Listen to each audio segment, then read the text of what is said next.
Hello दोस्तों, राही sir के इस YouTube चैनल पर आप सभी का स्वागत है। दोस्तों, आप लोगों के सपोर्ट के साथ हम लोगों ने अपना एक नया YouTube चैनल शुरू किया है। पहले हमारा एक पुराना भी चैनल था जो किसी कारणवश बंद करना पड़ा। तो आइए दोस्तों, इस YouTube चैनल का आपको थोड़ा सा इंट्रोडक्शन देते हैं।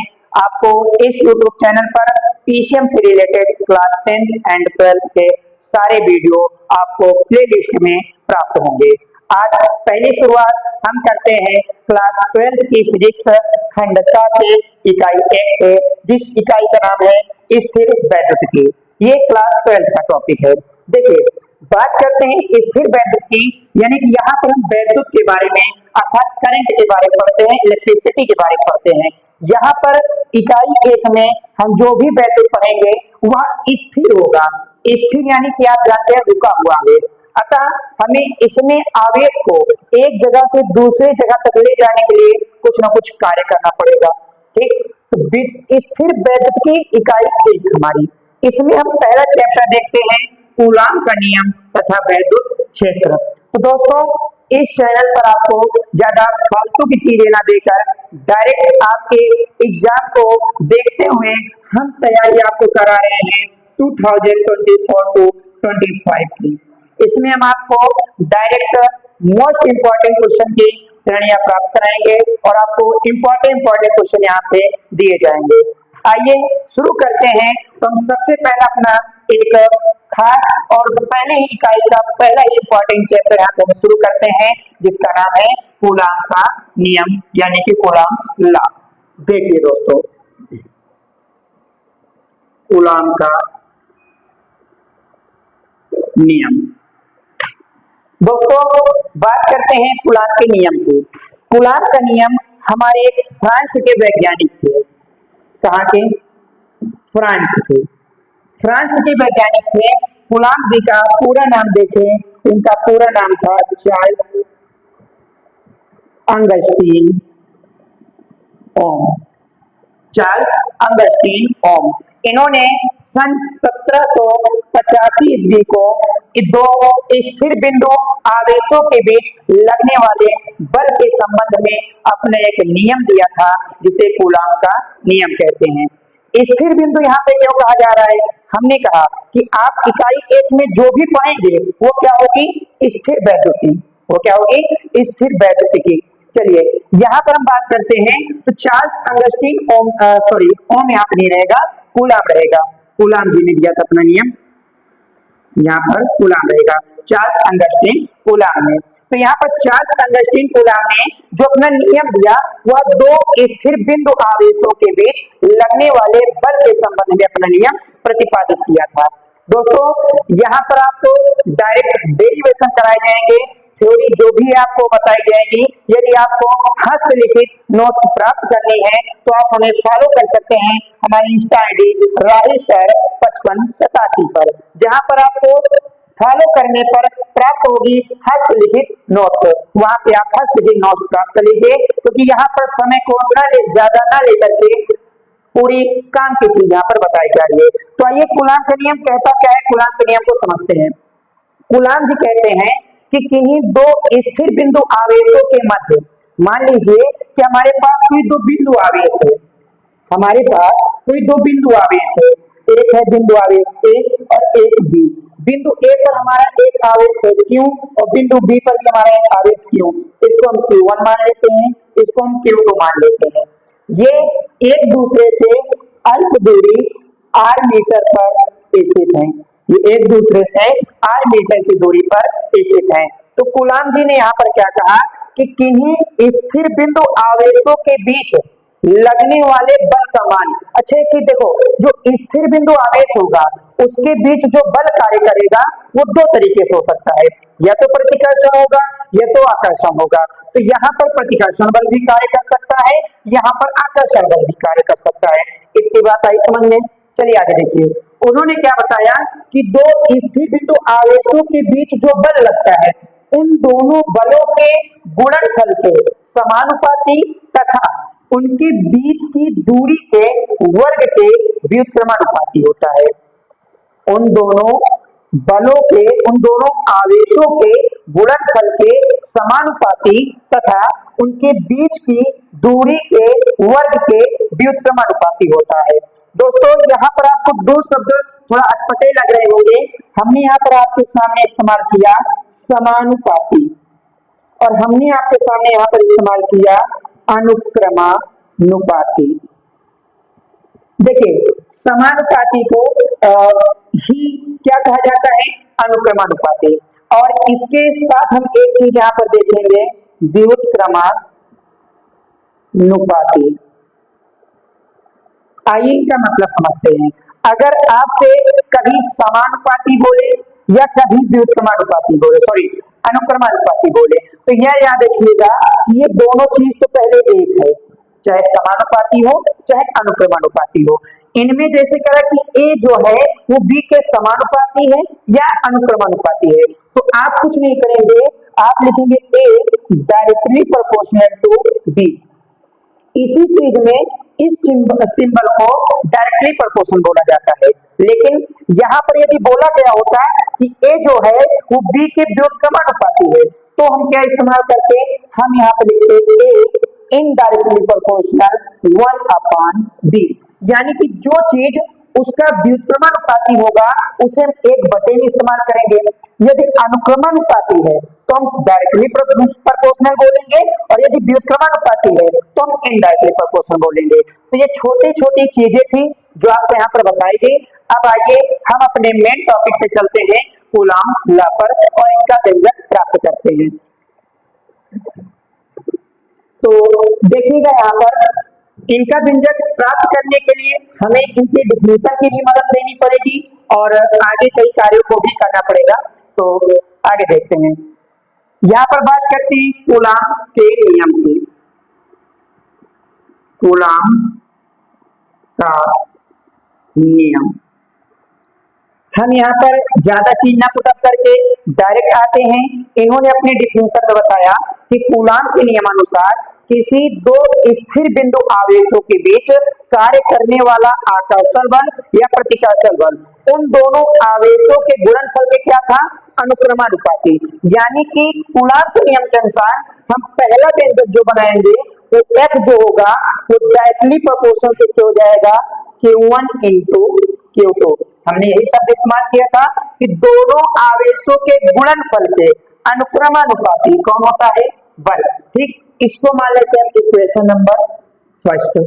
फिर यहाँ पर हम देखते हैं सेकंड बात कूलॉम जी ने क्या कही कि उनके बीच की दूरी जो होती है उस दूरी का व्युत्क्रम तो होता है। बात समझिएगा, यहाँ पे जो अगला बल होता है वो उनके बीच की दूरी का व्युत्क्रम, लेकिन दूरी का हमको यहाँ पे क्या करना पड़ेगा, वर्ग। दूरी का क्या करना पड़ेगा, वर्ग। इसको हम मान लेते हैं इक्वेशन नंबर सेकंड। देखिए तो यहाँ पर हमें कूलॉम जी के दो समीकरण प्राप्त होते हैं, F directly proportional Q1 into Q2, F indirectly proportional 1/r²। आगे देखिए यहाँ पर हम क्या करते हैं, समीकरण 1 व 2 से देखिए हमें आगे क्या प्राप्त होता है। समीकरण 1 व 2 से, समीकरण 1 व 2 से आप देखिए समीकरण 1 में भी LHS F है, RHS में भी आपका समीकरण 2 में भी LHS आपका क्या है, F है। तो इन दोनों में हम F को वन टाइम इस्तेमाल कर सकते हैं। ठीक है, यहाँ पर देखें तो ये दोनों आपके प्रोपोर्शनल को सिंबल को वन टाइम इस्तेमाल कर सकते हैं।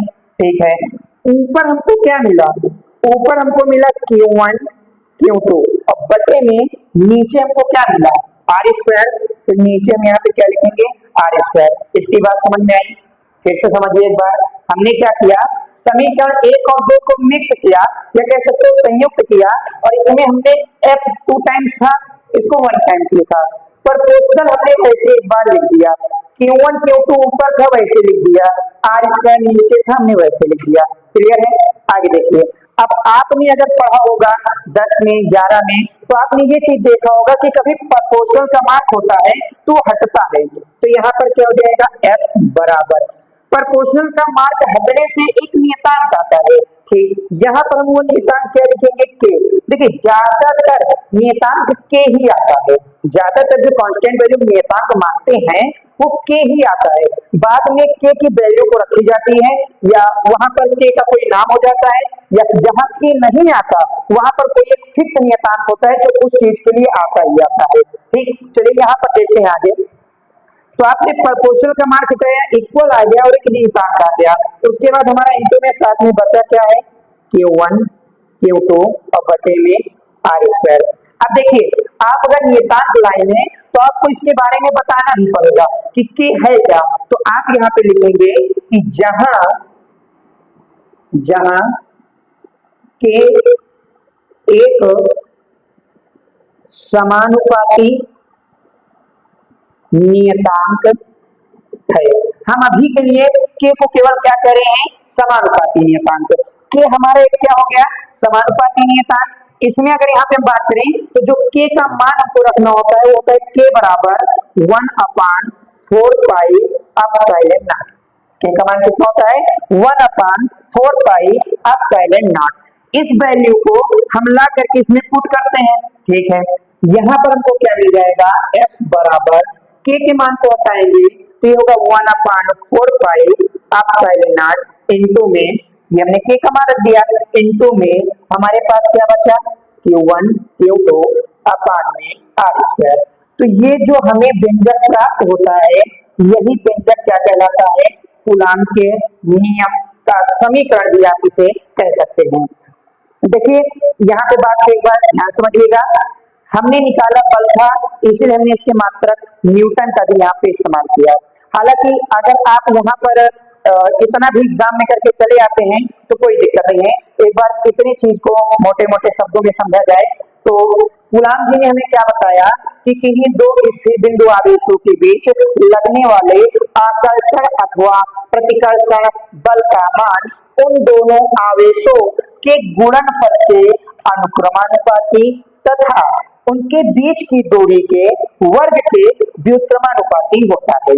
इनकी मदद से हमने ये दो समीकरण बनाया था। फिर हमने इन दोनों समीकरणों को संयुक्त किया, हमने इन दोनों समीकरणों को संयुक्त किया। यहाँ पर हमने समीकरण 1 और 2 में देखा तो f बराबर था 1 टाइम इस्तेमाल किया, प्रोपोर्शनल था 1 टाइम हमने इस्तेमाल किया। फिर हमने क्या किया, Q1 Q2 ऊपर था उसको ऊपर रखा और आर स्क्वायर नीचे था हमने नीचे रखा। आपने कहा है प्रोपोर्शनल का मान घटता है एक नियतांक आता है, तो नियतांक के तौर पे हमने क्या लगाया, के लगाया। बाकी चीज हमने यहाँ पर क्या किया, उतार लिया। फिर हमने बताया जहां के एक समानुपाती नियतांक है, जहां के एक समानुपाती नियतांक है। ठीक है, के की वैल्यू कितनी होती है, 1/4 पाई एप्सिलॉन नॉट।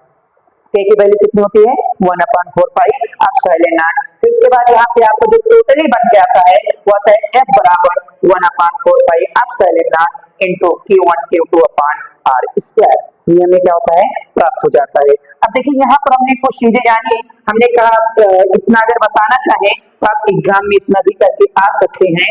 उसके लिए आप वही छोटा सा फिगर भी इस्तेमाल कर लीजिएगा रचना के तौर पे कि हमने क्या माना था, दो बिंदु आवेश, एक का नाम Q1 लिया था, एक का नाम Q2 लिया था, ये एक दूसरे से अल्प दूरी r मीटर की दूरी पर स्थित थे, बस इनसे ज्यादा नहीं था। अब देखिए इसी फिगर में अपने तरफ से कुछ करते हैं, आप थोड़ा सा कीजिए। हम मान लेते हैं कि ये जो हमारा एक वैद्युत क्षेत्र या जो भी हमारा बन रहा है ये किसी ऐसे माध्यम में रखा हुआ है जिसका परावैद्युतांक k है। ये किसी ऐसे माध्यम में रखा हुआ है जिसका परावैद्युतांक k है। देखिए यहाँ पर फिर क्या होगा, आगे बात करते हैं। उसके लिए पहले हम आपको कोई चीज यहाँ पे और समझाना चाहते हैं। आपने f का मतलब जाना, k का मतलब जाना, ये हमारा आता है एप्सिलॉन नॉट। तो यहाँ पे आप लिखोगे जहां एप्सिलॉन नॉट निर्वात की विद्युतशीलता है। अगर कभी आपका केवल एप्सिलॉन आता है तो इसे माध्यम की विद्युतशीलता कहा जाता है। आप याद रखिएगा कि अगर केवल एप्सिलॉन आएगा तो माध्यम की विद्युतशीलता, एप्सिलॉन नॉट आएगा तो निर्वात की विद्युतशीलता। ठीक है, अब इसमें अगर हम आगे करें तो आगे क्या बात होगी कि अगर आपने इसको बताया तो आप एक चीज और याद रखिएगा, आप हैशटैग करके इसको समझ लीजिए, इसकी वैल्यू कितनी होती है। तो एप्सिलॉन नॉट की जो वैल्यू होती है वो 8.85 × 10⁻12। कितनी होती है 8.85 इंटू 10⁻12। मात्रक क्या होता है, इसका मात्रक होता है कूलाम स्क्वायर प्रति newton into metre square, coulomb square प्रति न्यूटन इंटू मीटर स्क्वायर। और एक चीज देखिएगा यहाँ पे आपको कहीं कोई पूछे 1/4 पाई एप्सिलॉन नॉट की वैल्यू कितनी होती है, तो इसके लिए आप क्या करेंगे, यहाँ पर आप इसको याद कीजिएगा 9.0 इंटू 10⁻9 और इसका मात्रक हो जाता है न्यूटन इंटू मीटर स्क्वायर प्रति कूलम स्क्वायर। कुछ होता नहीं है, लेकिन इन चीज को तो हम कांस्टेंट इस तरह से मानते हैं कि वैल्यू रखोगे आप यहाँ पे एप्सिलॉन नॉट का, यहाँ पे हमने व्युत्क्रम किया इसलिए मात्रक हमारा क्या हो गया, इसका व्युत्क्रम हो गया। ठीक, बात करते हैं कभी कभी आपसे यहाँ पे एप्सिलॉन नॉट की बीमा पूछ ली जाती है, तो उसको हम यहाँ पे देख लेते हैं। यहाँ पे आप लिखेंगे एप्सिलॉन नॉट की बीमा। देखिए एप्सिलॉन नॉट की जो बीमा होती है वो आपकी होती है -13 + 42। कैसे आप करेंगे, -13 + 42 यानी कि यहाँ हो जाएगा m -1 l क्या हो जाएगा -3 t + 4 a + 2 कितनी हो जाएगी -13 + 42। तो ये 3 पॉइंट आप तैयार रखिएगा, क्योंकि ये चीजें आपको डायरेक्ट काम में आएंगे, ये चीजें आपको ईमेल करने काम आएंगे।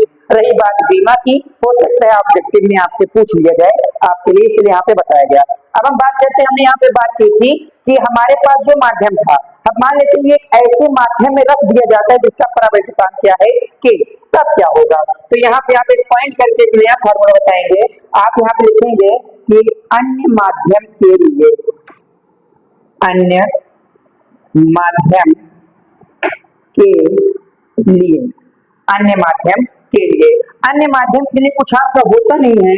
जैसे आपने निकाला था f बराबर 1/4 पाई एप्सिलॉन नॉट, उसी में आपको क्या लगा देना है इंटू k, क्या लगा देना है k, और यहाँ हो जाएगा इंटू में q1 q2 अपान में r स्क्वायर। ये आपका हो जाएगा के परावैद्युतांक वाले माध्यम के लिए कूलाम के नियम का क्या हो जाएगा फॉर्मूला। ठीक, यानी कि के परावैद्युतांक वाले माध्यम में लगने वाला बल का समीकरण ये हो गया।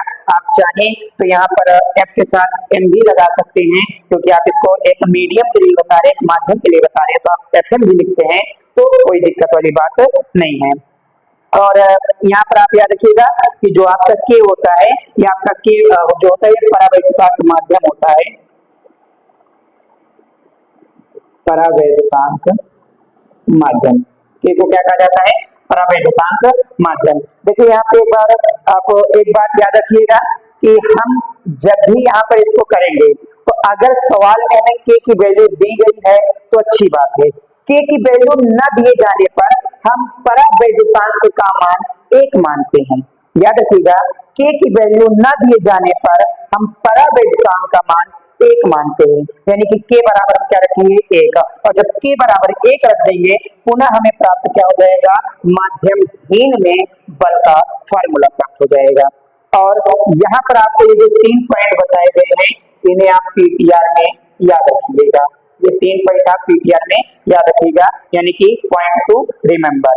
पीटीआर मतलब पॉइंट टू रिमेंबर। जो याद करने वाली चीजें हैं वो तो आपको याद ही करना पड़ेगी। अब आप ये कहिए कि 8.85 इंटू 10⁻12 कहाँ से है, हो सकता है निकाल सकते हैं, कोई दिक्कत वाली बात नहीं। आप यहाँ पे 4 में 3.14 यानी कि पाई का मान रख के मल्टीप्लाई कीजिए, जो बच्चे आप उसको इधर ले जाके भेजिए तो वो चीजें वहां पे आएंगे, लेकिन आप ज्यादातर ये कोशिश ना करके इन चीजों को याद करने का प्रयास कीजिए, ज्यादा अच्छा रहेगा। ठीक, क्योंकि ये चीजें निकालना आपसे पूछा नहीं जाएगा, आपसे वो डायरेक्ट वैल्यू पूछेगा। ठीक, तो ये होता है हमारा कूलाम का नियम। ये क्या होता है कूलाम का नियम। कूलाम का नियम किसने दिया था, यह कब दिया था, तो कूलाम का नियम आया 1785 में। कब आया 1785 में। किसने दिया था, तो चार्ल्स अंगस्टीन कूलाम ने। किसने दिया था, चार्ल्स अंगस्टीन कूलाम ने। तो इस प्रकार हमारा ये कूलाम का नियम हो जाता है। यदि आपको स्क्रीनशॉट लेना हो तो आप ले सकते हैं। आगे देखिए,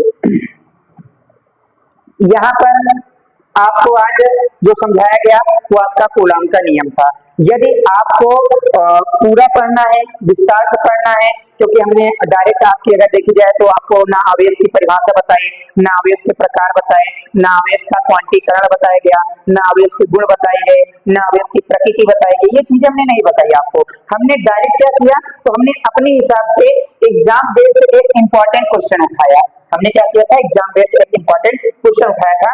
तो ये चीजें आपके सामने थी। हमने यहाँ पर थ्योरी का भी इस्तेमाल नहीं किया है, हमने कूलाम का नियम तक नहीं लिखा है। अगर यदि आपको वो सारी चीजें बारीकी से पढ़नी है, पूरी लिखनी है, तो एक बार फिर से ध्यान दीजिए, आप हमारे इंस्टाग्राम आईडी राही सर 5587 पे जाके फॉलो कीजिए। आपको वहां पर सबसे पहले ये कूलाम के नियम की हस्तलिखित अच्छे अच्छे शब्दों में आपको वहां पर नोट्स प्राप्त हो जाएगी। वहां पे आपको एक एक पॉइंट बारीकी से समझाया गया है, ये कब आया था, किसने दिया था, किस संबंध में दिया था, कूलाम का नियम क्या होता है, एक पॉइंट का मतलब क्या होता है, और साथ ही साथ आपके एग्जाम में पूछी जाने वाली एक बहुत इंपॉर्टेंट डिफिनेशन भी आपको वहां पर मिलेगी, जिसे कहा जाता है एक कूलाम की परिभाषा। एक कूलाम की परिभाषा याद रखिए, आपके एग्जाम में कुछ डिफिनेशन ऐसी होती हैं जो डायरेक्ट आ जाती हैं। एक आपकी है एक कूलाम की परिभाषा, और दूसरी कभी कभी आपसे पूछी जाती है एक एम्पियर की परिभाषा। हालांकि ये आपको वहां पर लिखी हुई प्राप्त होगी, फिर भी यहाँ पे हम आपको समझाने का प्रयास करते हैं। आपने फार्मूला पढ़ा होगा कि Q बराबर क्या होता है, IT।